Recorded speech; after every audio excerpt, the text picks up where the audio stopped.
Wag niyong paslangin ang anak ko, parang awa niyo na. Aalis na kami at lalayo. Huwag niyo lamang siyang patayin. Wag! Tiyakin mo lamang, Lumeng, dahil kung hindi, susunugin kita ng buhay. Babalik ako at uubusin ko kayong lahat dito. Taon 1988, Negros.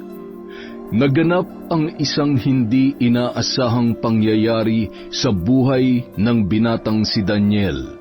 20 anyos pa lamang siya noon nang makipaglaban sa isang aswang sa isang liblib na bayan sa Negros. At dito niya matututunan kung paano makibagay sa ibang tao. Nakilala niya si Badong na makakasama niyang labanan ang aswang na matagal nang nagtatago para balikan ang mga ng api sa kanya. Daniel, apo, aalis ka na naman, bata ka, ha? Abay, baka mamaya mag-uwi ka na dito ng babae, ha? Lolo naman, anong gusto niyong iuwi ko? Lalaki? Tsaka, wala pa po sa isip ko yun. Baka kayo dyan, alam ko crush niyo si Aling Tali. Baka mamaya, dito na nakatira yun pag uwi ko. Abay, ayaw mo ba nun? May lola ka na, may nanay ka pa. Napakamot ulo na lamang ang binata dahil sa biro ng kanyang lolo Berting. Palagi kasi nitong bukang bibig ang pag-aasawa niya na wala pa talaga sa isipan ni Daniel. Madalas ay sinasakyan na lamang niya ang mga biro nito. Isang gabi, nang malapit na sana silang magpahinga, ay pinuntahan niya ang matanda sa silid tulugan. Nakita niyang may hawak itong isang tila maliit na bato na kulay puti. Napatingin ito sa kanya dahil sumilip si Daniel sa pintuan. Pinapasok siya ng kanyang lolo kaya maingat niyang isinara ang pinto at naupo sa tabi ng matanda. Lo, bakit gising pa po kayo? Tsaka ano po yung hawak niyo? Huwag niyong sabihin na gayuma yan. Naku lo, tigilan niyo na si Aling Tali, ha? Sira ka talagang bata ka. Hindi ko type si Aling Tali, no? Hindi naman naliligo yun eh. Ay, biro lamang po. Ito bang tinatanong mo? Para saan po ba yan, lo? Bakit meron kayong ganyan? Pwede ko bang mahawakan yan? Isa itong uri ng mutya. At para ito sa'yo. Ingatan mo yan, apo, dahil mahalaga ang bagay na yan. Matanda na ako kaya hindi ko na yan kailangan. Huwag mo yang aalisin sa iyong katawan, ha? Ano pong mutya ito? At saka, bakit po kayo may ganito, lolo? Tumayo si Mang Berting at saka ngumiti. Lumapit ito sa bintana na nakabukas at nagsimulang magkwento tungkol sa tangan niyang mutya. Ang mutya ng trabungko ng ahas na namana niya pa sa kanilang mga ninuno. May lahing antingero ang kanyang lolo Berting. Ang mutya ng trabungko ay galing sa mabalasik na ahas. Ang trabungko ng ahas, kung tawagin ng ilan, swerte yan sa sugal at may pangkalahatang proteksyon laban sa mga masasamang nilalang. Lolo, bakit niyo po ito ibinibigay sa akin? May mga aswang pa po ba? Hindi ba't kwentong baryo lang naman ang mga yon? Ganyan ang pananaw ng mga taong hindi pa nakakakita ng tunay na aswang. Pero pag ikaw mismo ang nakakita, baka hindi ka makagalaw sa kinatatayuan mo. Baka nga maihi ka pa sa salawal. Si Lolo talaga. Bukas nga pala, aalis muna ako, Lo. Mag-iingat po kayo dito, ha? Pasasamahan ko na lang kayo kay Kulot. Ay, hindi na po. Kaya ko naman dito, tsaka matanda na ako. Di ko na kailangan pa ng kasama. Malakas pa nga ako sa kalabaw, eh. Napailing na lamang ang binata, tsaka nagpaalam sa matanda. Dala nito ang mutya ng ahas at isinuot bilang kwintas. Parang may kakaibang lakas siyang naramdaman nang isuot niya yon sa kanyang leeg. Natulog si Daniel na magaan ang pakiramdam at bukas ay tutungo siya sa Negros. Mahilig siyang pumunta sa iba't ibang lugar, lalo na yung mga tahimik at may kakaibang mga tanawin. Kinabukasan, maagang nagising si Daniel para kumain ng almusal bago umalis ng bahay. Naabutan niya ang matanda na nagtitimpla ng kape, kaya naupo ito sa maliit na upuan. Tsaka maingat na humigop ng kape sa tasang sarten. Matagal bago nagsalita si Lolo Berting. Huminto pa ng dalian si Daniel sa pagkakape dahil may naramdaman siyang paparating. At tama nga ang kanyang hinala, si Kulot ang kanyang pinsan. Mabilis lang din nagpaalam ang binata sa kanyang lolo at binilinan nito ang pinsan na sisilipin ito, kaya naman panatag siyang aalis muna. Pero bago yun, tinawag si Daniel ng matanda para iabot ang isang rosaryo. Ipinasuot ito sa kanya dahil hindi niya kabisado ang lugar na pupuntahan. Nang makasakay si Daniel sa pampasaherong sasakyan, ay umidlip muna ang binata. May kalayuan kasi ang lugar, kaya nagpasya si Daniel na matulog na muna. Ginising na lamang siya ng konduktor, kaya naman halos mahiya pa siya dahil muntik nang tumulo ang kanyang laway. Mabuti na lamang ay wala siyang katabi. Bumaba siya at isang sakay pa ng tricycle ay naroon na ang binata. Humanga siya sa kagandahan ng lugar at ang syudad ng Dumaguete na sentro ng Negros Oriental. Nagpahinto siya sa bayan, kaya naman tila nag-init ang suot niyang mutya na nakatago sa loob ng kanyang panlamig. Dito ka na ba, Totoy? Maglakad ka na lang dyan, may makikita kang mga bahay paupahan. Kung ako sa'yo, uuwi rin ako kaagad. Ay, bakit naman ho, Manong? Ano ho bang meron dito sa lugar na ito? Basta, wala lang. Pinapaalalahanan lang kita. Iniwan siyang naguguluhan at napansin niya ang isang lalaki na nakatingin sa kanya, kaya nilapitan niya ito at nagtanong. Nakatayo lang ang lalaki habang kumakain ng tinapay at umiinom ng palamig. Medyo seryoso ang pagkakatitig nito sa kanya, kaya nag-alangan pa si Daniel na lapitan yon. Ngunit sa huli ay nanaig pa rin ang kanyang kuryosidad. Mawalang galang na, boss. Meron bang mga matutuluyang bahay dito? Gusto ko kasing magrenta habang naglilibot ako dito sa lugar ninyo. Bakit? Bakasyonista ka? Marami naman dyan, pero pwede rin naman sa bahay namin. Nagpapaupa kami, medyo malaki rin yun. Talaga? Naku, ayos. Ang swerte ko pala. San ba yung sa inyo? Halika, sumunod ka.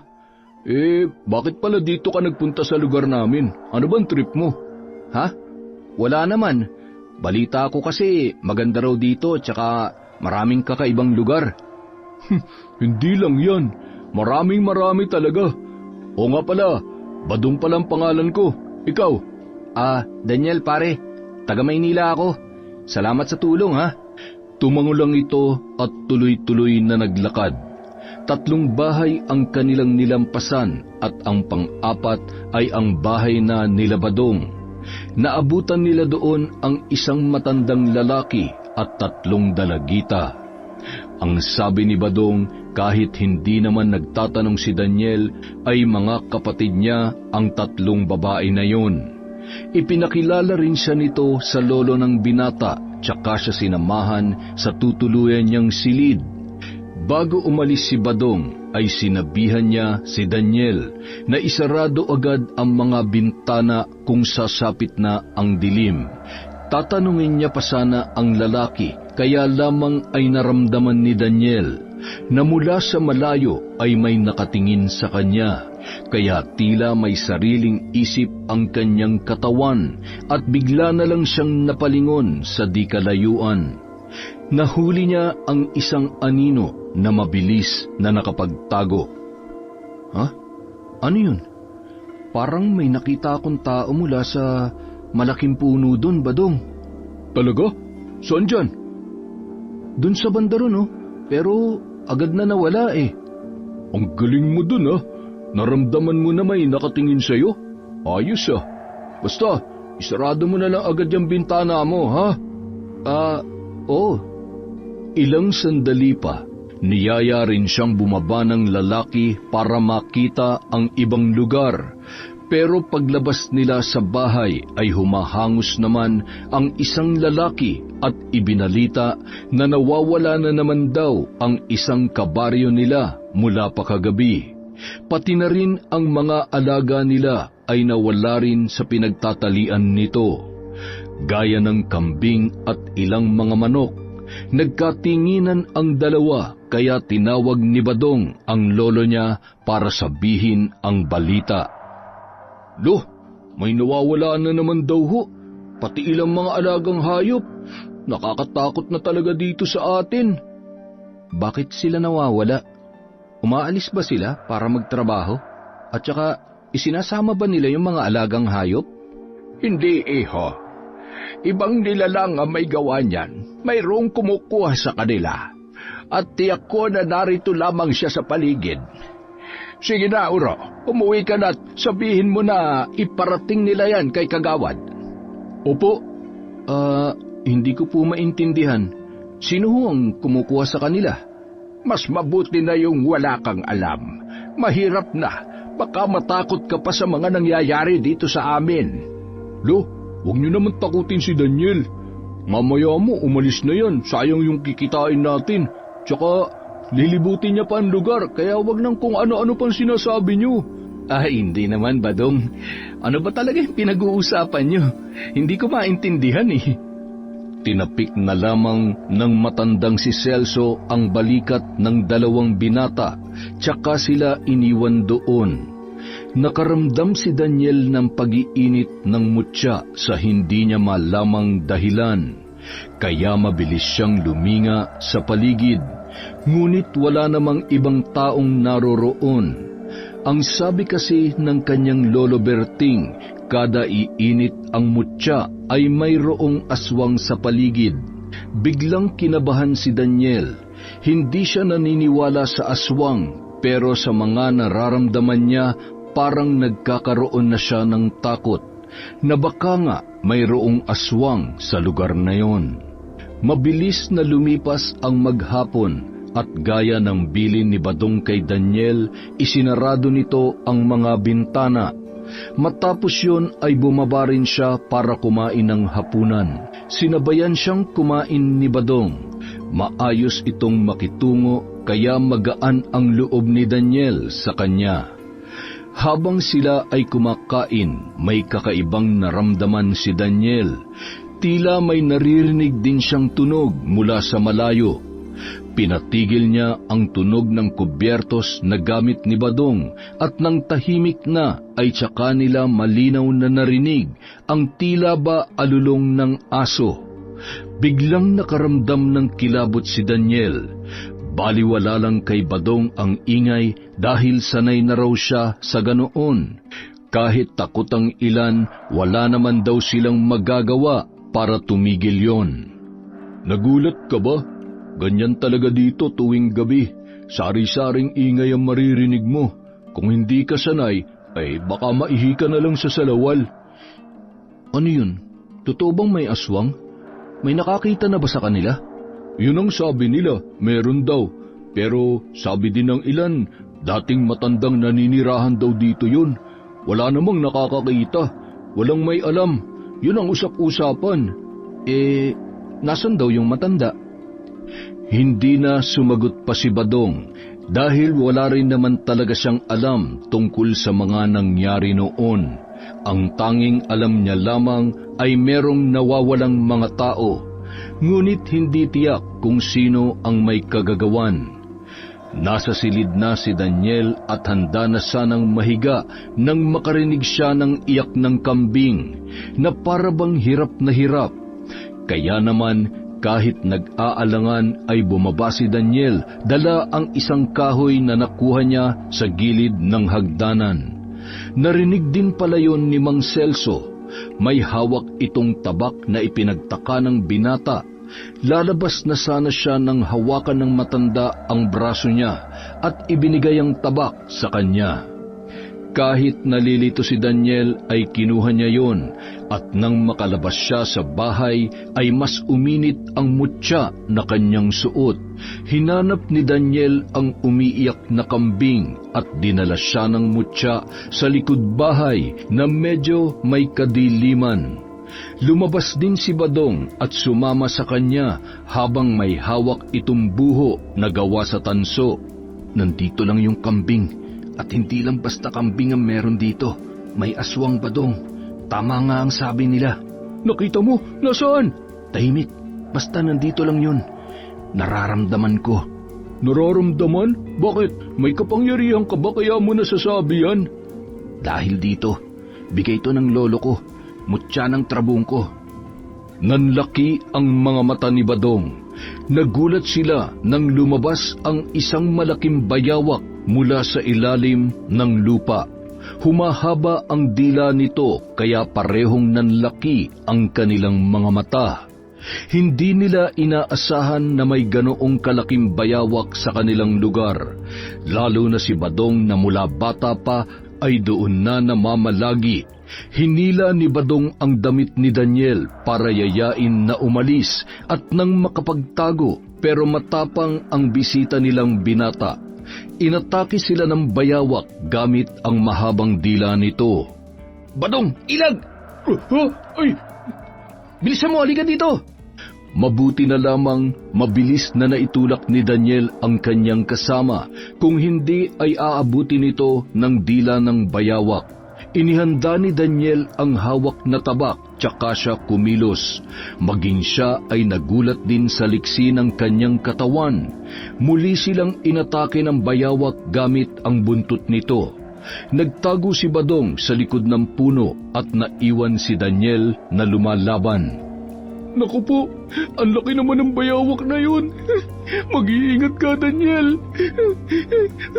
Kadarating mo palang dito, ganyan na nangyayari. Umilag si Daniel nang humampas ulit ang buntot nito papunta sa kanya.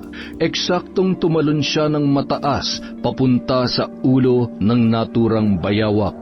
Dali-dali niyang itinarak ang tabak sa ulo nito kaya bumagsak yun sa lupa. Muntik nang maipit ang kanyang paa, mabuti na lamang ay nakaiwas siya. Hinanap niya si Badong dahil bigla na lang itong nawala sa kanyang paningin. Tinawag pa niya ang pangalan na agad namang sumagot at lumabas mula sa likod ng isang malaking puno. Hangang-hanga ito sa ipinakitang galing ni Daniel sa pakikipaglaban. Maging siya ay nagulat din sa kanyang sarili. Hindi niya sukat akalain na magagawa niyang patayin ang dambuhalang bayawak na yon. Hanep pare, ang galing mo palang makipaglaban. Biruin mo, isang iglap lang bagsak yung aswang na yan. Ano? Aswang? Itong higanteng bayawak, aswang? Paano naman nangyari yun? Tayo na, alam ko may asawang bayawak na yan. Isa ring uri ng aswang na naririnig ko lang noon. May asawang bayawak? Ibig sabihin, may isa pang bayawak na nandito. Yun ang hindi ko sigurado, pero tayo na. Delikado dito, baka nasa paligid lang yun. Paalis na sana ang dalawa nang biglang humangin ng malakas at nagliparan ang ilang ibon na kulay itim. Napahinto sila dahil may narinig silang isang kakaibang huni na nagmumula sa itaas ng malaking puno. Tiyak ni Badong na ibon yun. At doon nasagot ang tanong ni Daniel kung ano ang asawa ng naturang bayawak na aswang. Lumabas yon mula sa isang malaking puno. Nagliliyab ang mga mata. Mukhang galit na galit dahil sa pagkakapatay ni Daniel sa kanyang asawa. Huwag mong sabihin na yan ang asawa ng bayawa kanina, Badong. Sa palagay ko nga, Daniel, kaya takbo na. Badong, dapa! Napasubsub si Badong dahil napalakas ang tulak ni Daniel. Bumalik ang itim na ibon. Mas malaki ang sukat noon kesa sa uwak. Pabulusok yung sumibad para dagitin ang kahit sino sa dalawa. Kaya naman sa takot ni Badong ay basta na lang niyang hinagis ang hawak nitong buho na gawa sa tanso. Nailagan yon ng galit na itim na ibon, kaya wala nang nagawa si Daniel kundi hintayin yung makalapit para maabot niya ng tabak. Nang saktong malapit na ito sa kanyang kinatatayuan, yumuko ang binata at mabilis na ibinalik ang tingin sa naturang ibon, tsaka ibinato ang tabak. Tinamaan sa pakpak ang malaking itim na ibon. Sumadsad ito sa puno at tumama ang muka, kaya panandalian na nawalan ng lakas. Hinanap naman agad ni Daniel ang buho, at nang makita niya yun, mabilis niyang tinakbo ang kinalalagyan at dinampot yun, tsaka binalikan ang naturang ibon. Katapusan mo na! Sinaksak yun ng binata sa leeg at napaigik. Hinugot niya ang buho at pinuntirya ang puso ng ibong itim na ngayon ay nawalan na ng buhay. Nagulat si Daniel nang biglang hawakan ni Badong ang kanyang balikat, kaya nahugot nito agad ang buho at itinutok sa binata. Daniel, ako to, pre. Huminahon ka lang. Pasensya ka na. Nagulat lang ako sa'yo. Tayo na, lumalalim na ang gabi. Ilang saglit lamang bumalik na sila sa loob ng bahay. Ikinwento nila kay Mang Celso kung ano ang nangyari sa labas. Ang sagot ng matanda ay abwak ang mga yun. Yung bayawak, yun yung lalaking abwak. At yung ibon naman, yun ang babaeng abwak. Ganun po ba? Ang galing, no? Magkaiba sila, pero mag-asawa. Matapos ang pag-uusap na yon ay agad na silang nagpahinga. Ginising si Daniel ng isang sigaw at ingay ng mga tao sa labas.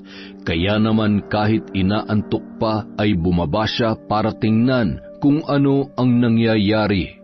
Bumungad si Mang Celso na nakatayo sa pinto, kaya naman bumaba si Daniel at nilapitan sila. Lolo Celso, ano pong nangyayari? Bakit ang daming tao sa labas? Usap-usapan na mayroon na naman daw na walang tao kagabi. At pati mga alaga nila ay nagkakantawala na rin. Ang nakita lamang nila ay puro dugo na nagkalat sa kanilang bakuran. Ilang saglit pa, may isang babae na nagsalita. Ay naku, nasisiguro ko na bumalik na si Lumeng. Ang aswang sa kanilang baryo. Kaya pala marami na ang nawawala dahil muling nagbalik ang aswang na minsan tinangkang patayin ng ilan. Ngunit hindi nila tinuloy dahil nakiusap ito na lilisanin na lamang ang lugar. Dinig na dinig yun ni Daniel at hindi siya makapaniwala. Nang umagang yun ay sumama sina Badong upang ipaalam sa kapitan kung ano ang nangyayari. Wala namang binanggit si Mang Celso ukol sa pahayag ng babae, kaya hindi na nag-usisa pa si Daniel at sumama na rin para maikot ang lugar. Hindi ako makapaniwala. Totoo ba talaga to? Dati hindi ko pinaniniwalaan ang Lolo Berting ko. Pagbalik ko sa amin, ikukwento ko to lahat sa kanya. Kahit ako rin naman, Daniel, hindi ako naniniwala noon. Pero kailangan ko maniwala at ito na nga, tama si Lolo Celso. Anong balak mo ngayon? Uuwi ka na ba sa inyo? Malamang iniisip mo delikado dito sa lugar namin. Sa totoo lang, parang gusto ko na nga eh. Pero sa nakita ko, dapat bigyang tuldok na mga nagaganap dito sa inyo. Hahanapin natin kung nasa ng bahay ng sinasabi nilang aswang. Ano, sasamahan mo ba ako? Uy, mahal ko pa ang buhay ko, pre. Ayoko niyan. Iba na lang ang yayain mo. Akala ko pa naman matapang ka. Delikado rin kayo ng mga kapatid at lolo mo dito, kaya dapat matapos na to, para hindi na rin malagay sa alanganin ang buhay ng mga taga rito. Hindi yung ganong kadali, Daniel. Tama ka, may mga kapatid ako at kailangan pa nila ako. Kung gusto mo, ikaw na lang. Hindi ako susuong sa ganyan na walang kasiguraduhan. Kung sabagay, tama ka. Tara na, samahan mo na lang ako mag-ikot-ikot pa para makita ko pang ibang lugar bago ako umuwi sa amin. At dahil hindi nawawala sa isip ni Daniel ang mga haka-haka sa lugar, pinakikiramdaman niya ang buong paligid tuwing aalis siya sa bahay ni Badong. Habang naglalakad si Daniel papunta sa tindahan upang makitawag para kumustahin ang kanyang lolo, ay bigla na lang siyang napahinto. Dahil nakaramdam siya na para na namang may nagmamasid sa kanya. Buhat ng isuot ni Daniel ang mutya ay nagkaroon na siya ng talas ng pakiramdam. Bilis at liksi sa pagkilos, agad siyang lumingon sa likuran at doon ay kanyang nasilayan ang isang napakagandang babae. Ha? Sino kaya yun? Nang makita ang dalaga ay napangiti siya ng ubod ng tamis. May kakatwang naramdaman si Daniel pero binaliwala niya lang yun. Nilampasan siya ng dalaga tsaka diretsyong naglakad papalayo. Hinabol pa niya ng tingin ang babaeng nakasuot ng mahabang bestida. Taga rito kaya yun? Kilala kaya yun ni Dong Bads? Ipinilig ni Daniel ang ulo tsaka tumuloy sa tindahan at tinanong kung magkano ang tawag. Pagkasabi ng presyo ay pumayag ito kaagad para makausap ang kanyang lolo Berting. Tuwang-tuwa naman ang matanda dahil kinumusta siya ng kanyang apo. Hindi na rin pinatagal ni Daniel ang usapan nila at agad na rin bumalik sa kanyang tinutuluyan. Nang pumasok na siya sa bahay ay nakita niya si Mang Celso. Ikaw ba ay magtatagal dito, iho? Nakita mo naman yung nangyari sa inyo ng apo ko. Dapat ka mag-ingat. Maraming salamat po pero nakapatay na po ako ng 2 aswang. San pa po ako mag-iingat? Basta, ang sa akin ay paalala lamang. Hindi lahat ng nakikita mo maganda ay totoong maganda. Marami dito sa mundo ay huwad, kaya mag-iingat ka. Lalo na't dayo ka pa naman dito sa amin. Naku, hindi ko po kayo maintindihan. Pwede po bang diretsuhin niyo na lang ako? Kinakabahan tuloy ako sa mga sinasabi niyo. Hindi naman siguro lingid sa iyo mga nawawala dito sa amin lugar na hanggang ngayon ay wala pa rin kasagutan. Yun lamang, Daniel. Yun lang ang gusto kong iparating sa iyo. Yung tungkol ho dun sa nabanggit na pangalan, yung Luming, totoo po bang aswang yun? Marami ka pang hindi alam, iho. Maaaring totoo, maaari ding hindi. Puro lalaki ang nawawala dito ngayon. Napapansin mo ba yon? Bakit nga ho ba? Tsaka, hindi na po ba talaga natagpuan kahit yung mga katawan man lamang nila? Hindi na sumagot pa ang matanda dahil baka mas lalo pang matakot si Daniel. Marami na rin na nagtangka para hanapin ang mga kalalakihan sa lugar nila, pero gaya ng ibang mga nawawala, hindi na rin nakabalik pa ang ilang mga nagtapang-tapangan na sinubukang pasukin ang mga liblib na lugar. Hindi na rin naglalalabas ang ilang mga kalalakihan dahil sa takot. Badong, ikaw huwag ka masyado maglalabas ha. Baka kung anong mangyari sa'yo. Baka mapahamak ka na. Tsaka, sabihan mo rin si Daniel, hindi pa naman siya taga rito. Naku, hindi na nga po ako lumalabas, Lolo eh. Nandito lang po ako, tsaka dyan sa likod bahay.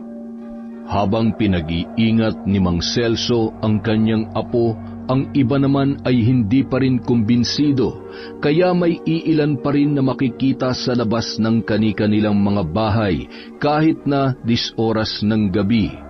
Sa isang kalsada na hindi na rin abot ng liwanag ng poste ay may 2 lalaki na pasuray-suray sa daan. Tanda na may espiritu ng alak ang kanilang katawan. Napahinto sila sa paglalakad nang makakita ng isang magandang babae at tila natauhan ng 2 nang bigla silang nginitian ng naturang babae. Aba, ayos siya. Nakita mo ba yon? Kinindatan ako.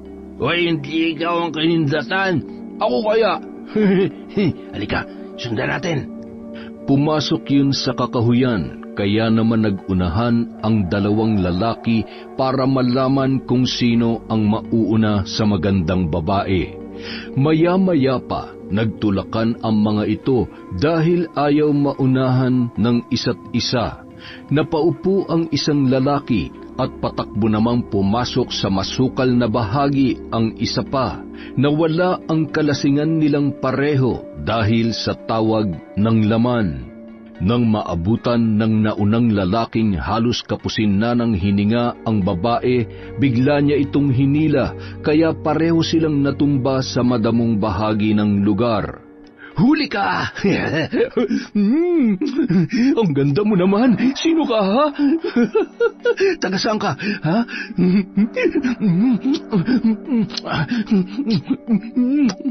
Pinaghahalikan niya ang babae at tahimik lamang ito na hindi pumalag. Sabi ko na nga ba, gusto mo rin eh.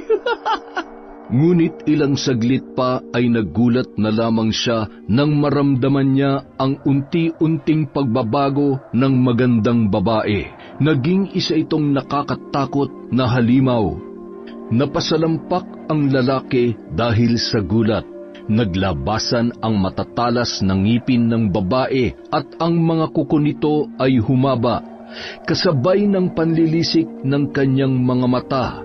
Wala nang nagawa ang naturang lalaki kundi ang sumigaw ng napakalakas. Aswang! Aswang! Ikaw ang aswang dito! Winakwak ng babae ang kanyang tiyan at nilantakan ang kanyang laman loob. Samantala, patuloy pa rin sa pagtakbo ang isang lalaki dahil hinahanap niya ang kanyang kaibigan at ang magandang babae na kanyang pinagnanasahan. Ngunit nang makita ang kaganapan ay bigla na lang siyang natulala at hindi na makagalaw sa kanyang kinatatayuan. Dahan-dahan siyang umatras at kumubli sa isang malaking puno, tsaka napaiyak na lamang ng dahil sa takot na nararamdaman. Gumapang ito ng walang ingay para makalabas sa kakahuyan, kaya lamang ang mga aswang ay may taglay na kakaibang lakas ng pakiramdam. Mabilis na kumilos ang babae, tsaka lumitaw sa harapan ng lalaking, pati ang uhog ay humalo na rin sa pag-agos ng kanyang mga luha. Wag! Lumayo ka sa akin! Pabayaan mo na ako! Wala akong gagawin masama sa'yo! Pakiusap! Wag mo akong patayin! Dinakma ng aswang ang ulo ng lalaki, tsaka nilaslas ang leeg nito. Sumirit ang dugo sa muka ng aswang at tuluyan na siyang kinain, hanggang sa mawalan na ng buhay ang naturang lalaki. Nang maubos ng aswang na bangkilan ang dalawang lalaking alipin ng alak at kamanyakan, ay bumalik ito sa anyo ng pagiging matandang babae, na walang iba kundi si Lumeng. Nagbalik na siya para tapusin ang mga taong pumatay sa kanyang anak. Ilang sandali pa, umuwi na siya sa kanyang kubo sa gitna ng kakahuyan, kung saan wala pang kahit sinong nakakarating. Kinabukasan, mainit na umaga ang nagpagising kay Daniel. Pagbaba niya mula sa silid ay nagtaka ang binata dahil ngayon lang walang tao sa harapan ng bahay paupahan na yon. Ilang oras pa ang nakalipas, dumating na si Badong. May dala itong mais at ilang kulatay ng tungkos ng kape. Namitas pala ito at natuwa naman si Daniel dahil kahit may konti itong kayabangan ay may pakinabang din naman kahit papaano. Gising ka na pala. Galing ako sa kabilang hasyenda kaya may dala akong kape. Ayos yan ah. Oo nga pala. Hindi na siguro ako magtatagal dito sa inyo. Baka bukas ay bumalik na rin ako sa amin. Oh, ano nangyari at nagbago yata ang isip mo? Akala ko ba hanapin mo ang dahilan ng pagkawala ng mga kalalakihan dito sa amin? Ano, natakot ka na rin, no? Oo, medyo. Sino ba naman ang hindi matatakot? Kung marami siguro maghahanap, baka pwede pa. Tama ka. Mahal ko rin naman ang buhay ko. Buti naisip mo yan. May kape dyan. Huwag ka mag-alala, libre yan. Bayad na yan kasama sa renta mo. Lumabas muna si Daniel at doon ay nakita niya ang isang matandang babae na nakatingin din sa kanyang kinatatayuan. Lalapitan niya sana ito pero bigla siyang tinawag ni Badong kaya biglang nawaglit ang kanyang tingin sa naturang matanda. Inabot ni Badong ang isang tasa ng kape at nang bumalik siya sa labas, wala na ang matandang babae sa kanyang kinatatayuan. Hinanap ni Daniel yon sa paligid pero hindi niya na makita. Kinabahan ang binata at nagtaka kung bakit lagi niyang nakikita ang matandang babae na yun. Ilang sandali pa, narinig niyang nagagalit si Badong sa loob ng bahay. Nagulat si Daniel dahil ang kaaway ni Badong ay ang kapatid niyang babae. Gusto kasi nitong umalis pero hindi pumapayag ang kanyang kuya. Tumahimik na lamang si Daniel dahil away pamilya yon at ayaw na ayaw niya ang nakikialam. Mabilis na umalis ang dalagang kasagutan ni Badong. Biglang napatayo si Daniel sa kanyang kinauupuan dahil tumakbo ang babae. Hinabol naman yun ni Badong pero hindi niya na inabutan dahil mabilis itong pumara ng tricycle at sumakay. Tanging sigaw na lamang ang nagawa ng binata dahil isang iglap lamang ay wala na ang kanyang kapatid. Oh, ano nangyari sa inyo? Pabayaan mo na muna, baka nagtampo lang yun. Hindi kasi, iba ng panahon ngayon, pre. Ang kulit talaga nun eh. Uuwi din naman yun mamaya. Huwag ka mag-alala. Kaya niyang sarili niya. Ay, mga kabataan talaga ngayon, ang hirap pigilan. Magkape ka na lang muna. Masyado kang seryoso eh. Relax ka lang. Lumipas ang ilang oras pero hindi pa rin umuwi ang kapatid ni Badong. Kaya hindi na siya mapakali. Pati na rin ang kanyang lolo Celso. Hanggang sa magdapit hapon ay wala pa rin ang kanyang kapatid. Kaya naman binalak ng lumabas ni Badong, ngunit pinigilan siya ng kanyang lolo. Ang mabuti pa'y ipagpabukas mo na lamang.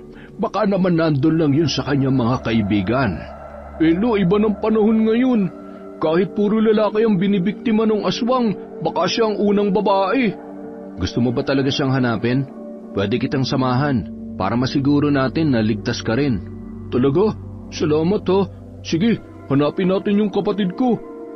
Medyo maliwanag ang buwan ng gabing yun, kaya tanging ang dala lamang nila ay isang sulok. At parehas silang may dalang armas, tabak kay Daniel at karit naman kay Badong. Lumakad sila habang may mangilan-ngilan pang tao sa labas ng bawat tahanan sa kanilang lugar. Sa tingin mo, Badong, saan ba pupunta yung kapatid mo? May mga kaibigan ba siya dito na pwede niyang tuluyan? Marami naman, pero hindi ko lang alam kung sino sa mga kaibigan niya. Kaya dapat makita natin siya bago pa lumalim ang gabi. Kung maghiwalay kaya tayo para maisa-isa natin ang mga bahay, baka napasarap lang ang kwentuhan nun sa mga kaibigan niya. Ayos yung naisip mo pero delikado kapag maghihiwalay pa tayo. Pag hindi natin siya nakita ngayon, ipagpatuloy na lang natin bukas ng umaga.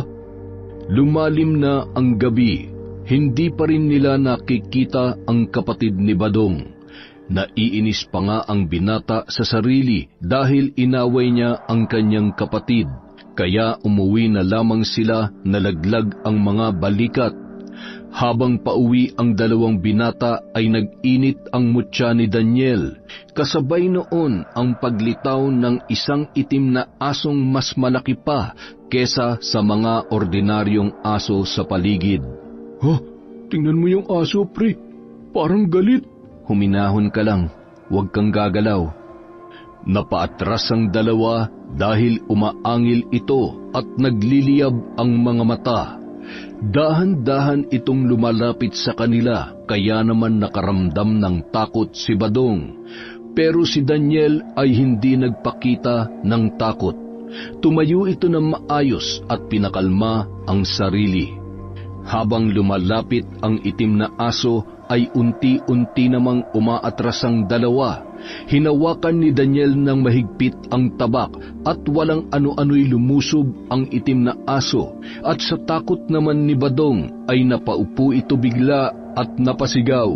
Ah! Wag! Badong, yuko! Hinarang ni Daniel ang paglapit ng aso sa pamamagitan ng paghampas niya dito. Pero maliksi ang naturang aso kaya hindi ito tinamaan. Humangin ng malakas kaya mas lalong natakot si Badong sa pwedeng mangyari sa kanila ni Daniel. Pero nagpakita ng tapang ang kanyang kasama nang umatake ang aso. Bigla niyang inundayan ulit ng malakas na hampas at tinamaan na ito sa isang paa. Sumadsad ang asong itim at nahirapan na itong tumayo. Daniel, tapusin mo na! Bilis! Hindi yung ganong kadali, Badong. Maliksi siyang kumilos. Tumakbo sa madilim na bahagi ng lugar ang may sugat na aso, kaya naman hindi nag-atubili si Daniel na sundan ito. Nasa kalagitnaan na siya ng madilim na parte ng kakahuyan nang maisip na mag-isa lang pala niya itong hinahabol. Buong akala niya ay sumunod si Badong pero hindi pala. Kaya ang ginawa ng binata ay bumalik na lamang sa kanyang pinagmulan. Akala ko naman nasa likod kita. Hindi ka man lang sumunod. Bakit ba kasi sinundan mo pa? Delikado yun. Kung pareho tayo na disgrasya dun, di kawawa naman ang mga kapatid ko. Ipinagtanggol kita kanina, tapos ako pinabayaan mo lang? Oo, pinagtanggol mo nga ako. Pero wala naman nagsabi sa'yo na sundan mo yung aso ah. Kala mo naman kaya mo yun. Ang yabang mo. Uminit ang ulo ni Daniel sa sinabing yon ni Badong, kaya hindi niya napigilan ang sarili at nasuntok niya ito. Sapul sa labi, kaya pumutok yon at nasugatan. Naggulat si Badong dahil sa ginawa ni Daniel sa kanya. Sa lakas noon ay napasubsob ang binata at halos mapahalik na sa lupa. Maging si Daniel ay nagulat din sa kanyang nagawa. Pero dahil sa inis niya dito ay hindi niya na ito inalalayang makatayo. Bagkus ay hinawakan niya sa kwelyo at hinila. Pagkatapos noon ay kanyang pinagsabihan. Tinulungan kita para hanapin ang kapatid mo. Para sa inyo yon, pero yung simpleng tulong lang sa akin hindi mo magawa? Sino ba makikinabang kung mapapatay natin yung kinatatakutang aswang dito sa inyo? Bitawan mo nga ako. Tulungan mo ako para matapos ng problema nyo. Oo na. Naunang naglakad palayo si Badong, kaya sinundan na lang siya ni Daniel ng tingin. Maya-maya nahimasmasan ito, tsaka naisip ang nagawa kay Badong. Ngunit napailing na lamang si Daniel dahil hindi nito binigyang halaga ang kanyang sinabi. Sumunod na rin siyang umuwi at naabutan nila si Mang Celso at ang dalawa pang kapatid na babae ni Badong. Nakatingin lang ito kay Daniel pero hindi nagsasalita. Umakyat na lamang ang binata at nagpasyang hindi na maghapunan. Nahiya siya sa kanyang nagawa kay Badong. Samantala, pagdating ng kalagitnaan ng gabi, nagising si Daniel dahil sa malakas na ihip ng hangin. Kaya naman bumaba siya sa katre at kinuha ang pamalo na nasa tabi ng kahoy na aparador at hinila ang bintana para silipin kung ano ang kasama ng hangin na kumakalampag sa kanilang bintana. Bukod sa nararamdaman ni Daniel na may kung ano sa likod ng bintana ay bahagyaring uminit ang mutya na kanyang suot. Ay, ano ba nangyayari dito? Halos mapalundag si Daniel nang pagbukas niya ng bintana ay may nakita siyang kakaibang nilalang sa gilid. Dinamba siya nito kaya naman nabitawan niya ang hawak niyang pamalo. Bitawan mo ako! Sa kagustuhan ni Daniel na makawala sa aswang ay sinuntok niya ito sa muka, kaya napalayo ito sa kanya ng bahagya. Bigla namang bumukas ang pinto at iniluwanon si Badong na may dalang buntot pagi. Agad pinulot ni Daniel ang nabitawan niyang pamalo at sakto na hinagupit ni Badong ang aswang, kaya napaatras ito ng ilang hakbang. Kitang-kita nila ang itsura ng aswang. Mahaba ang mga kuko nito at may matatalas at malalaking ngipin. Sinugod ni Daniel ang halimaw, ngunit dahil bukas ang bintana ay mabilis itong nakatakas. Bumaba si Daniel palabas ng bahay at hinabol ang naturang nilalang. Hoy Daniel, huwag mo nang habulin yan! Baka kung ano pa mangyari sa'yo! Grabe, napakabilis niyang tumakbo. Ang liksi-liksi niya, parang hindi siya ordinaryong tao. Susundan sana ni Badong si Daniel, ngunit pinigilan siya ni Mang Celso at sinabi nito na bangkilan ang aswang na yun. Naamoy daw yun ni Daniel dahil sa tangan niyang mutya. Ngunit hindi nagpapigil si Badong at hinabol pa rin ang kanyang kaibigan. Nakita niya itong pumasok sa matataas na damuhan, kaya kahit na kinakabahan ay sinuong niya pa rin yun. Habang tumatakbo ay tinatawag nito ang pangalan ni Daniel, pero wala siyang makita dahil madilim na ang paligid. At wala ring marinig, dala ng sobrang katahimikan ng buong paligid. Nasaan na yun? Dito ko lang siya nakitang pumunta eh. Pagkahakbang ni Badong ay bigla siyang napasigaw dahil may humablot sa kanyang braso at hinila siya papunta sa isang gilid.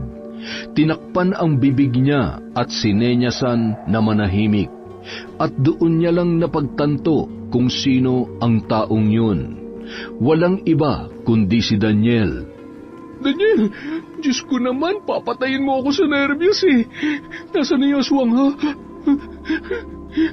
Mabilis siyang nawala. Sa tingin ko, dito ang direksyon papunta sa bahay nun. Naalala mo ba yung asong nakaharap natin? Dito rin tumakbo yun. Ibig sabihin, nandito pa yung aswang na sumalakay sa'yo kanina? Kung ganun, hanapin na natin. Kailangan natin mag-ingat, Badong. Maghintay muna tayo ng umaga, tsaka tayo bumalik dito. Halika na. Naunang naglakad si Daniel para umalis, kaya tumakbo pa si Badong para mahabol ang binata. Habang pabalik sila ay nagpalinga-linga si Badong dahil may naririnig siyang kung ano-anong kaluskos sa paligid. Nang bigla na lamang nagsalita si Daniel. Badong, pasensya ka na dun sa inasal ko ha. Medyo gulong-gulo lang yung isip ko nun, kaya hindi ko maintindihan kung anong nangyari sa akin nun. Huwag mo nang alalahanin yun. Nandito ka pa rin para tulungan kami. Tsaka, totoo naman yung sinabi mo. Nang makabalik sila sa bahay, gising pa si Mang Celso. Tinanong nito kung naabutan ba nila ang aswang, pero umiling lamang ang dalawa. Bukas po, Mang Celso. Hahanapin namin ang bahay ng aswang na yon para matapos ng kaguluhang ito.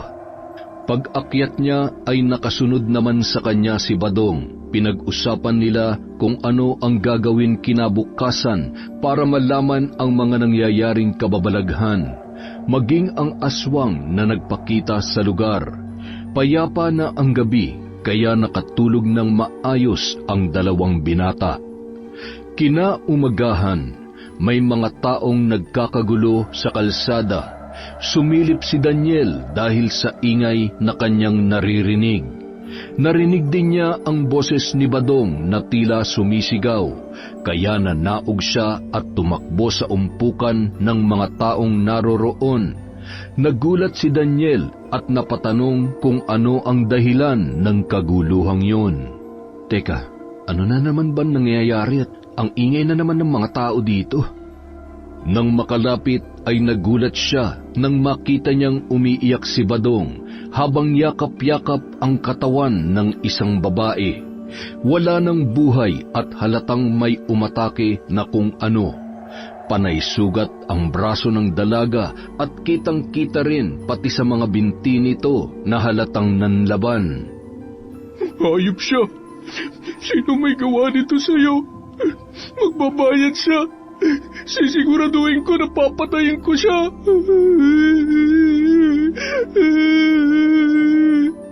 Badong, dalhin na natin siya sa loob. Isa lang ang may gawa nito, Daniel. At papatayin ko siya.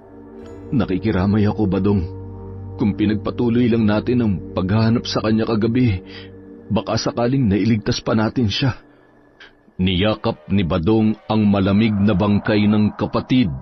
Natagpuan ito ng isang magsasaka sa gilid ng pilapil sa may bukid na wala ng buhay. Nang mga sandaling yun, puno ng pagdadalamhati ang nararamdaman ni Badong, pati na rin ang dalawa niyang mga kapatid at ganoon din ang lolo nila na si Mang Celso.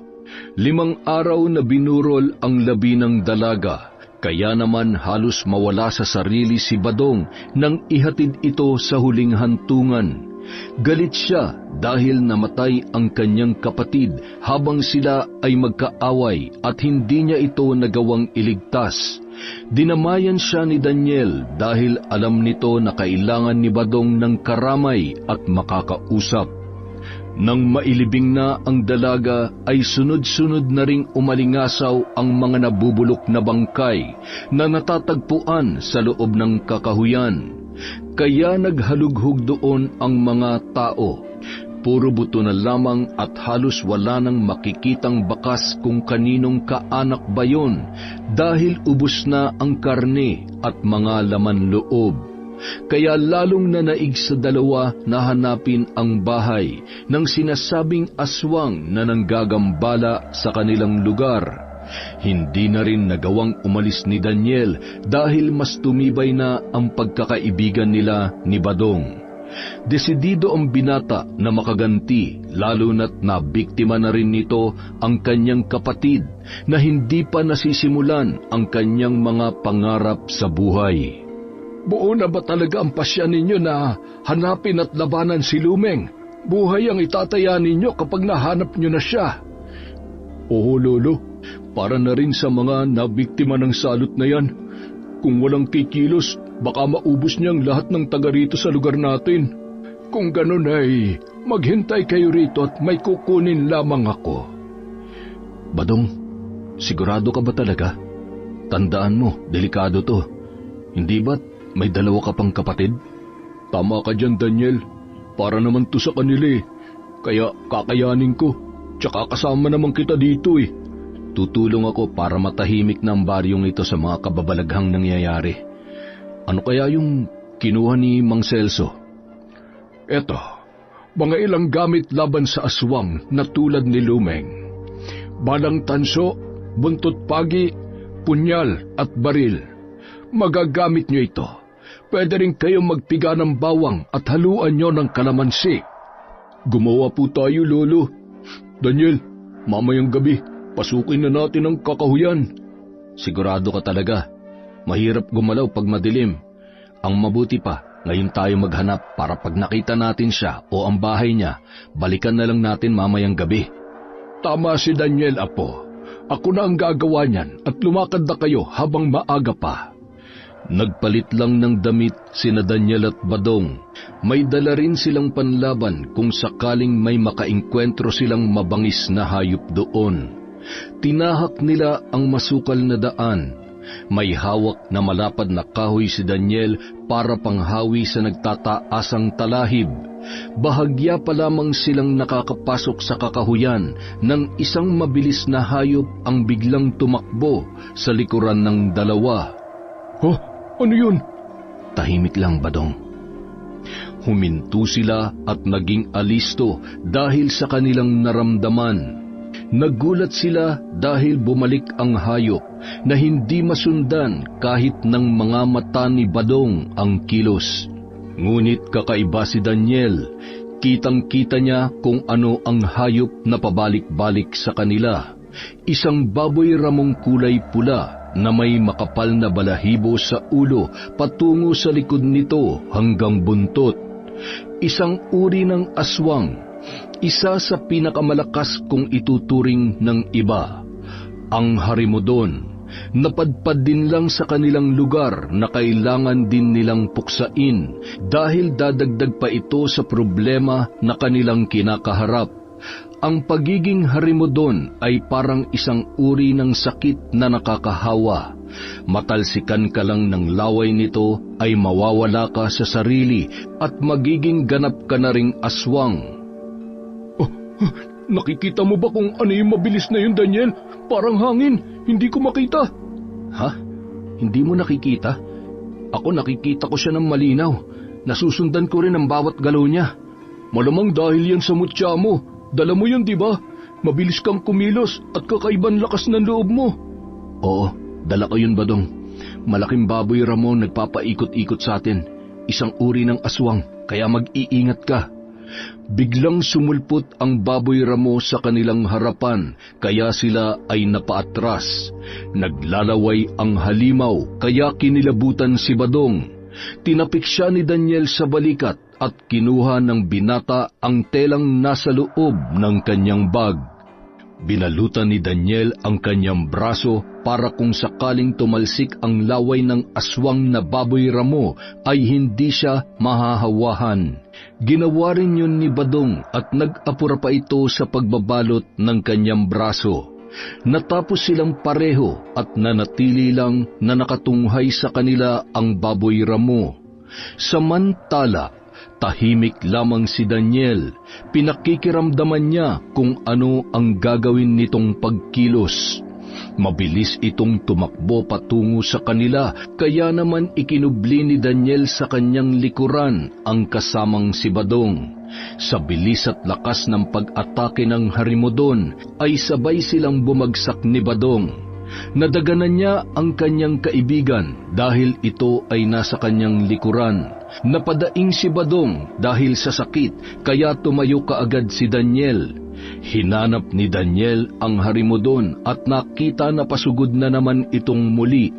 Tinulungan niya makatayo si Badong, tsaka pinalihis dahil haharapin niya na ang aswang. Paglapit ay ubod lakas na pinalo ni Daniel ito sa ulo. Sa lakas ng pagtama ay napahinto ang Harimodon at dumugo ang ilong nito.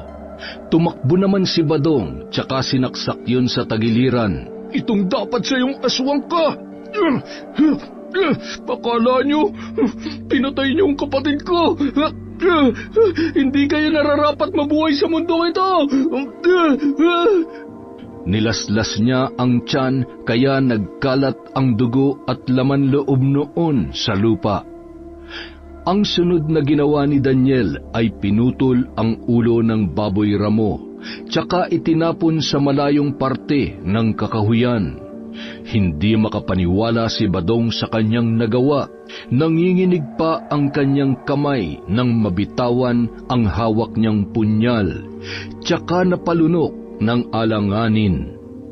Galing mo, Dong Badsa. Pero parang namumutla ka yata. Halos mamatay na ako sa takot at kaba. Nagagawa mo pa magbiro ng ganyan? Natakot din naman ako, pero hindi ko pwedeng ipakita sa'yo dahil sigurado matatalo tayo. Ganun ang tamang diskarte. Tatandaan ko yan. Kunwari tapang-tapangan. Tapos ano? Ay, hanapin na nga lang natin yung bahay ni Lumeng para matapos na to. Muling naglakad ang dalawa hanggang sa mapadpad sila sa isang liblib na kakahuyan. Maging ang mga puno doon ay patay na. Masangsang na amoy ang bumungad sa kanila at isang maliit na kubo ang nakatirik sa gitna noon. Nasisiguro ng magkaibigan na may tao doon dahil umuusok ang likod bahay nito. Nag-init din ang mutya ni Daniel, kaya nakumpirma niya na yun nga ang bahay ng matandang nagngangalang Lumeng. Ngunit sila ay nagulat dahil magandang babae ang lumabas mula sa loob ng kubo at mukhang nararamdaman nito na may nakamasid sa kanya, kaya mabilis na nagkubli ang dalawa sa makakapal na damuhan. Mabilis ang paghinga ni Badong dahil sa kilabot na kanyang nararamdaman. At nang muling sumilip si Daniel, ang babae ay naroon pa rin habang nagpapalinga-linga. Ang buong akala niya ay matanda na ang lumeng na sinasabi ng ilan. Pero nagtaka siya dahil bata pa ito at hindi naman mukhang aswang. Doon pumasok sa alaala ni Daniel ang mga sinabi sa kanya ni Mang Celso na hindi lahat ng maganda ay tunay. Kaya nabuo sa isip niya na baka nagbabalat kayo lamang ang babae para malansi ang kanyang mga bibiktimahin. Sigurado ako, siya na nga yung luming na hinahanap natin. Kailangan natin mag-ingat. Baka maamoy niya tayo, malakas ang pang-amoy ng mga katulad niya. Pero ang sabi ni Lolo Celso, matanda na si Luming. Ang ganda-ganda niyan, tsaka batang-bata.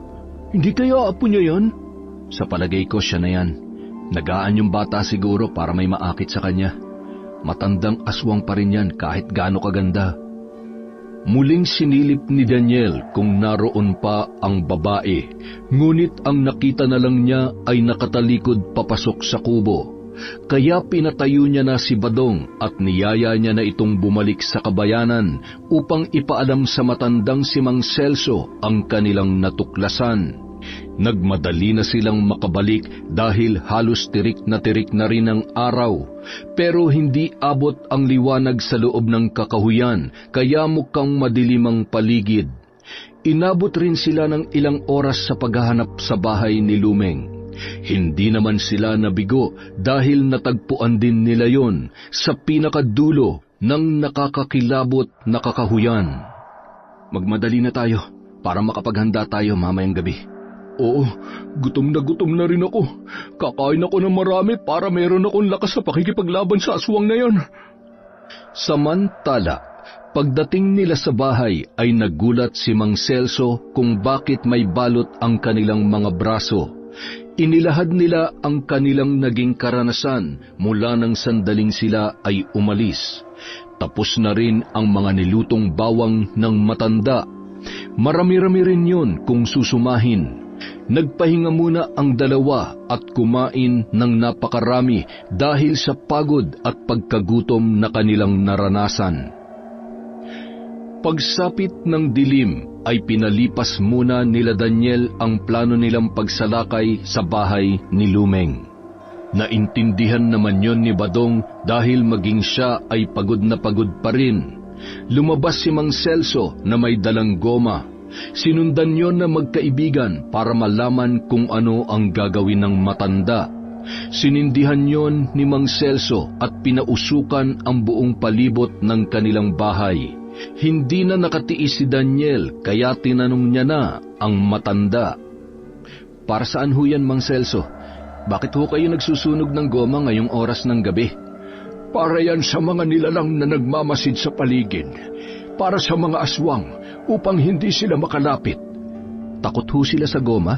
Ganun ho ba? Kaya nyo sinusunog yan? Parang ganun na nga, iho. Hindi kayang tiisin ng mga aswang ang amoy ng nasusunog na goma.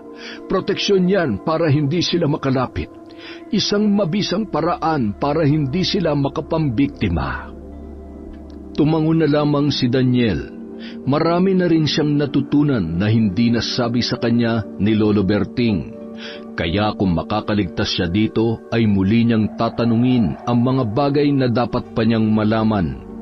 Noong gabing yun ay hindi siya agad dinalaw ng antok. Inaalala kasi ni Daniel ang kanyang lolo, baka mamaya ay wala yung kasama sa kanilang bahay. Kaya pipilitin niyang matapos kaagad ang gulong ito na hindi niya inaasahan na kanyang mararanasan. Kawawa naman si lolo, nag-iisa lamang siya ron. Sana naman sinasamahan siya ni Kulot. Nahiga na lamang ang binata at pinilit na pumikit para makapagpahinga dahil hindi nga siya dinadalaw ng antok. Hanggang sa hindi na rin niya namalayan na nakatulog na siya at nagising na lamang nang matindi na ang sikat ng araw. Nagbihis muna siya at naghilamos bago bumaba para mag-agahan. Naabutan niya doon ang dalawang kapatid ni Badong. Hinanap ng kanyang paningin ang kaibigan, ngunit wala ito sa paligid. Pagtayo niya ay nagtungo siya sa labas at sinalubong siya ng ilang kalalakihan na gusto rin daw tumulong para mahuli ang namiminsalang aswang. May kanya-kanya silang dalang buho, malalaking kahoy at mga tabak. Kasama rin nila si Badong. Siguro ay nasabi nito sa mga kalalakihan kung nasaan ang kubo ng aswang na si Lumeng. Sabi pa ng isang lalaki, mayroon daw kumakalampag sa kanilang bubungan kagabi. Ganoon din daw ang iba pang mga bahay. May kumakaluskos sa gilid at may naririnig silang huni ng kakaibang hayop. Nasisiguro nilang aswang yon na balak mambiktima. Mabuti na lamang at walang sino man ang lumabas sa kanilang mga bahay. Karamihan kasi ng mga bubong ay yari na rin sa yero, kaya hindi na basta-basta nasisira. Napagkasunduan rin ng lahat na kung may ingay na maririnig, ay manatili na lamang sa loob ng bahay kung saan sila ligtas. Yun ang sabi ni Mang Celso nang marinig ang sinabi ng isa nilang kasama. Tama ho si Mang Celso. Ngayon, handa na ba kayo sa kung ano man ang kahinatnan natin? Sigurado ba kayo na gusto niyong tumulong? Hindi po biro o laro lamang ang pupuntahan natin.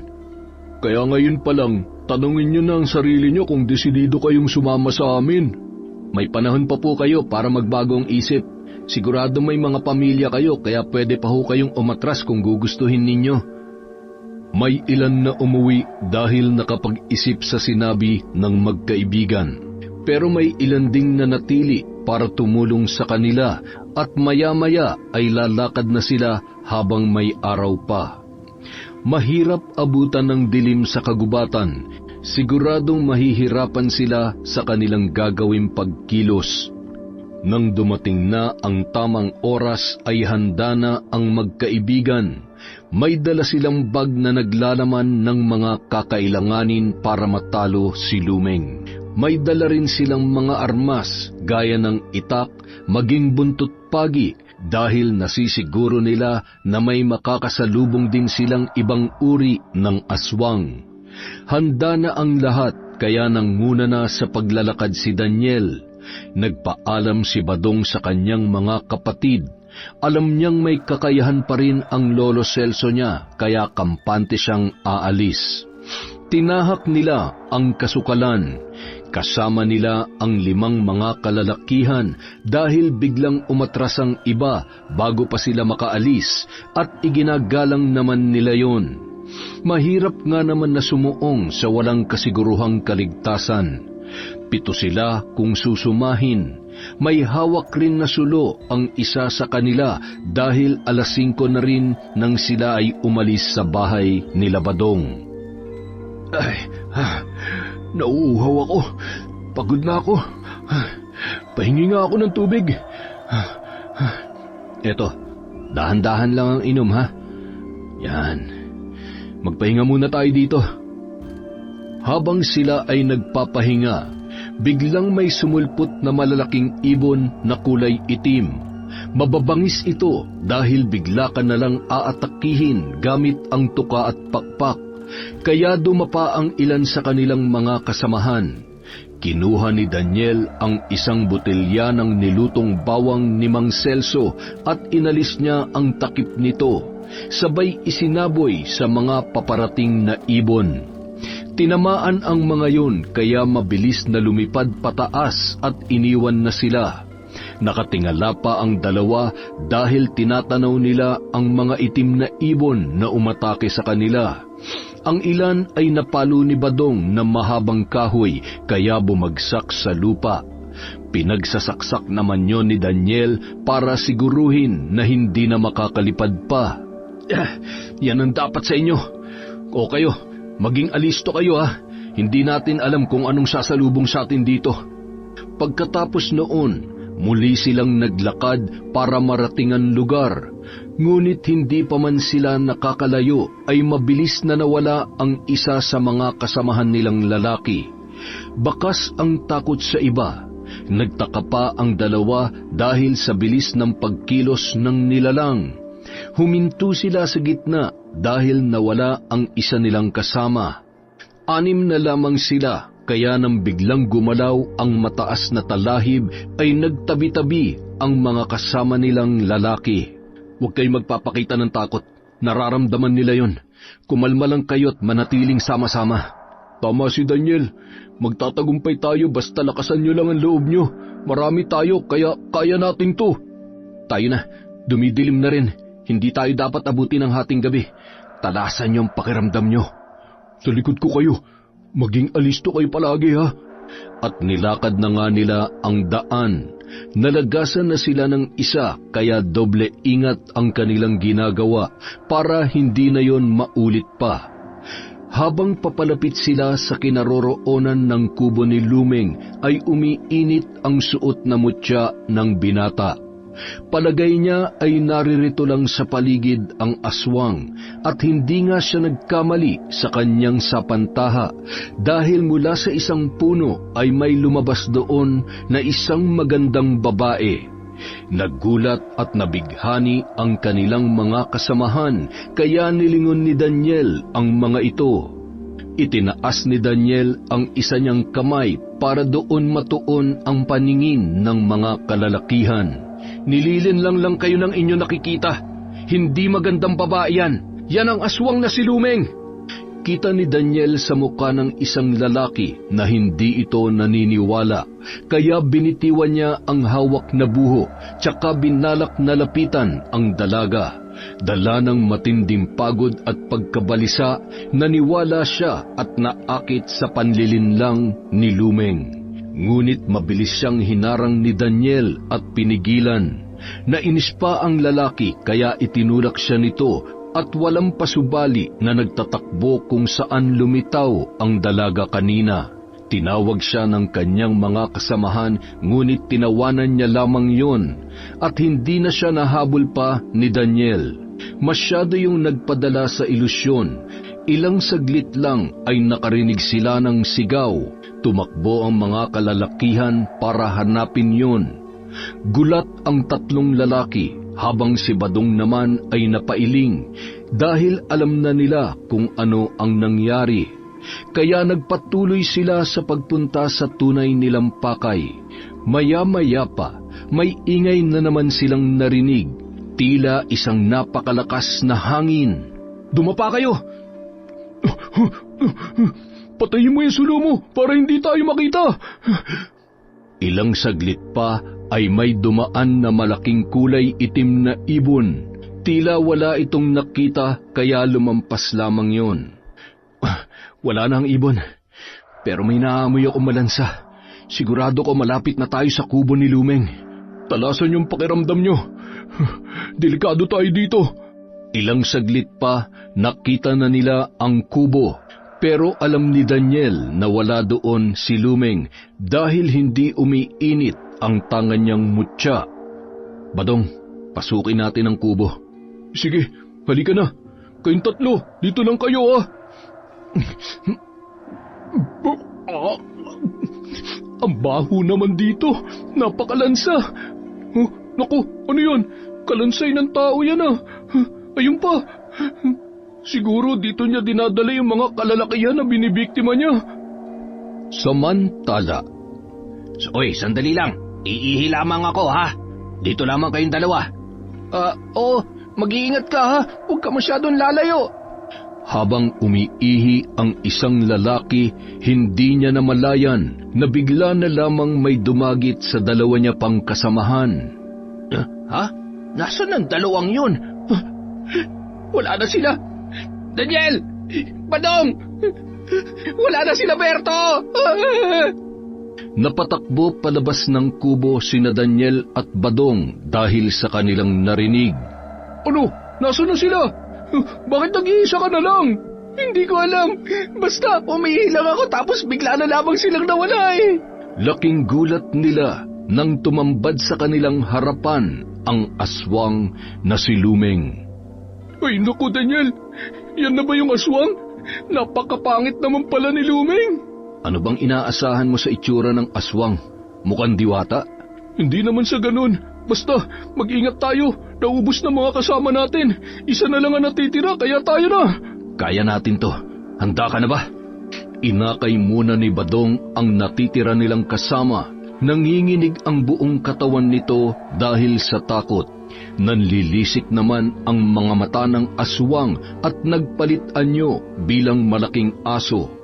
Umangil ito na tila ba galit na galit sa kanila. Arnulfo, halika dito. Tumago ka muna dito sa likod ng malaking puno. Haharapin namin ni Daniel ang aswang na yan. Ano Daniel, handa ka na ba? Tapusin na natin to. Oo, gagamitin ko ang buntot pagi ko para tapusin ang aswang na yan. Eksakto, bagong hasa atong tabak ko. At nagmadaling sumugod ang malaking aso, kaya nagkumahog si Badong na tumindig ng maayos upang hindi mahalata na siya ay kinakabahan. Lumukso ito paitaas, kaya naman inihampas ni Daniel ang kanyang buntot pagi. Ngunit maliksi ang aswang at mabilis itong nakailag. Tumakbo naman ng mabilis si Daniel papunta sa lugar kung saan iniisip niyang lalapag ang aswang.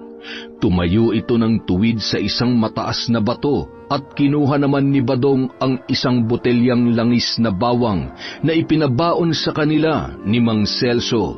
Sinabuyan niya ito, ngunit dala ng matinding kaba ay hindi niya yon tinamaan. Lulusubin pa sana yon ni Badong, ngunit dahil sa taglay nitong liksi ay naunahan siyang dambahan ng naturang aswang. Ha? Badong, nandyan na ako! Hinagupit ni Daniel si Lumeng sa likod. Napasigaw ito dahil sa sobrang sakit. Napalayo yun kay Badong. Agad namang sinaklolohan ni Daniel ang sugatang kaibigan.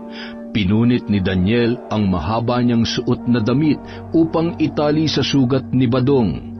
Napalukot ang mukha nito dahil sa sakit na kanyang nararamdaman. Ano, kaya mo pa ba? Dito ka sa likod ko. Alalayan mo lang ako. Oo, sige. Dito lamang ako. Mag-iingat ka. Mapapatay rin natin yan. Tiwala lang. Heto ang punyal, Badong. Gamitin mo to sa kanya. Ako naman, gagamitin ko tong buntot pagi.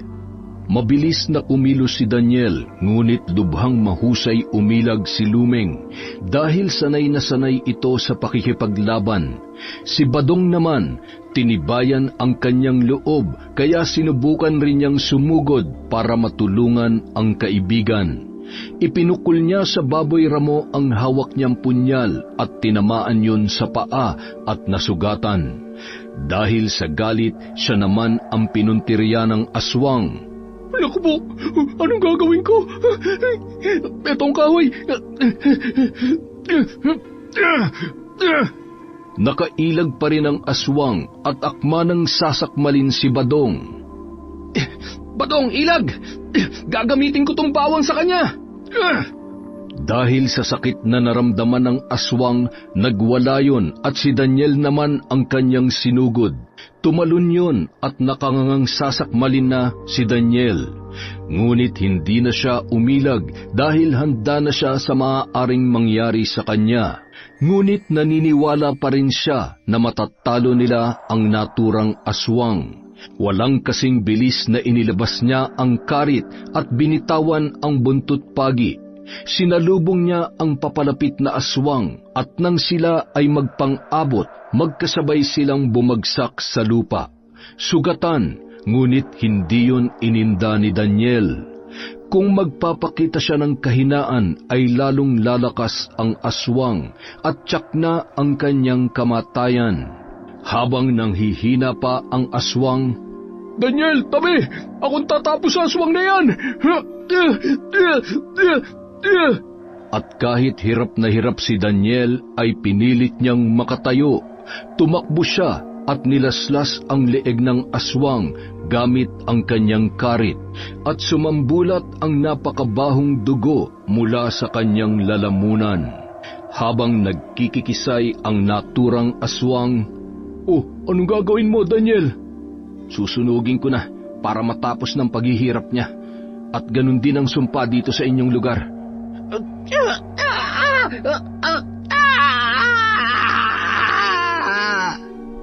Ay, sa wakas natapos din.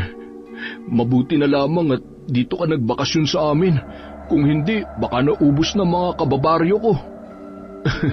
Ang sabihin mo, mabuti na lang, pinatuloy mo ako sa inyo.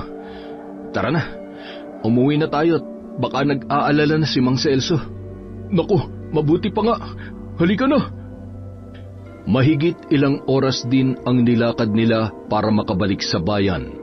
May sugat ang magkaibigan pero ang kasama nilang lalaki wala kahit isang galos dahil nagtago lang ito habang nakikipaglaban ang dalawa.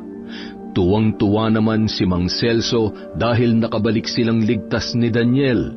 Nabigyan ng hustisya ang pagkamatay ng ibang mga kalalakihan maging ang kapatid ni Badong. Daniel, salamat ha. Kung hindi dahil sa iyo, hindi ko alam kung paano maipaghihiganti ang kapatid ko. Ako ang dapat magpasalamat sa iyo, sa inyo ni Mang Celso. Hindi ko mararanasan to kung sa ibang lugar ako nakarating. Huwag ka mag-alala, kahit anong mangyari, babalik ako dito. Talaga? Pangako yan, Daniel ha. Basta sabihan mo lang ako. Oo, isasama ko si Lolo Berting para makilala rin ni Mang Celso. Sigurado ko magkakasundo sila. Naisip ko rin yan, Daniel. Paano? Mukhang hindi na kita mapipigilan. Uuwi ka na sa inyo. Kinabukasan, nagpaalam na si Daniel sa pamilya ni Badong. Sinamahan siya ng mga ito sa sakayan. Isang magandang karanasan ang siguradong babalik-balikan ng bakasyonistang antingero. Hello! Isa na naman pong magandang kwento mula sa Kwentong Enteng. Maraming salamat po sa inyong suporta at dahil dyan, meron po tayong shoutout. Simulan po natin kay Chris Alcantara, kay Vicky Yabut from Bahrain, kay Carol Manzano Abrigo, kay Tunax Gaming. Hello po kay Jeng Jeng. Hi kay Rosaline Heron. Hello kay Lynn Salvidar. Shout out kay Jonah De Leon from Mindoro, kay Jonah Espedido from Camarines Norte, kay Rizal Rotoni, mama ni Renz Kian Samson. Hello po kay Belen Malbas, kay Stephanie Kapangpangan. Hi kay Merly Gaviola. Shout out po kay Charimay Cañete from Cebu. Hi kay Lita Cinco. Sa Ledesma family from Negros Occidental, from Shiba Ledesma. Hello din po sa Martesano family from QC, kapitbahay po namin to, Ma'am Girlie Martesano. Hi kay Cathy Limod. Hi kay Cyril Liboon from Qatar. Hi din po kay Marites Nalika. Hello kay Edna Lintupas. Hi kay Rhea Ping. Regan Machiko, boss. Hi din po kay Arlene Albader. Hi kay Myla Lanon from Malaysia. Hello kay Jovi Keliste. Kumusta po kay Marites Baterna. Hi din kay Mayhani at sa mga OFW sa Moscow, Russia. Mag-iingat po kayo dyan. Maraming salamat sa suporta sa Kwentong Enteng.